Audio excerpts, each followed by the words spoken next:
ทางจังหวัดศรีสะเกษค่ะได้ออกหน่วยแพทย์เคลื่อนที่พ่ออสว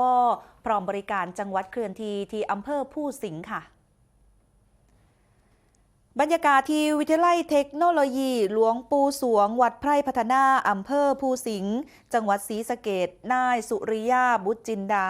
รองผู้ว่าราชการจังหวัดศรีสะเกษเป็นประธานพิธีเปิดหน่วยแพทย์อาสาสมเด็จพระศรีนครินทราบรมราชชนนีหรือพ่ออสวพร้อมโครงการจังหวัดเคลื่อนที่หน่วยบำบัดทุกข์บำรุงสุขสร้างรอยยิ้มให้ประชาชนประจำปีงบประมาณ 2569 โดยมีหน่วยงานที่เกี่ยวข้องและประชาชนเข้าร่วมสำหรับการออกหน่วยเทือนี้ค่ะเพื่อให้ทีมแพทย์และอาสาสมัครพ่ออสวให้บริการรักษาพยาบาลป้องกันโรคส่งเสริมและฟื้นฟูสุขภาพแก่ประชาชนในพื้นที่ตำบลไพร่พัฒนาโดยมีบริการตรวจรักษาโรคทั่วไปทันตกรรมแพทย์แผนไทยและแพทย์ทางเลือกรวมถึงบริการตัดผมและมีนิทรรศการความรู้ด้านสุขภาพ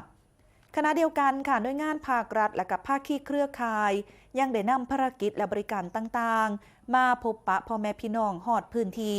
พร้อมรับฟังปัญหาความต้องการโดยตรงรวมถึงมอบสิ่งของซอยเหลือผู้ยากไร้และกลุ่มเปราะบางเพื่อสามารถนำปัญหาไปประสานแก้ไขได้อย่างรวดเร็วและตรงจุดรวมถึงเป็นการอำนวยความสะดวกให้แก่พ่อแม่พี่น้องประชาชนเข้าฮอดเข้าถึงบริการภาครัฐได้ทั่วถึงค่ะ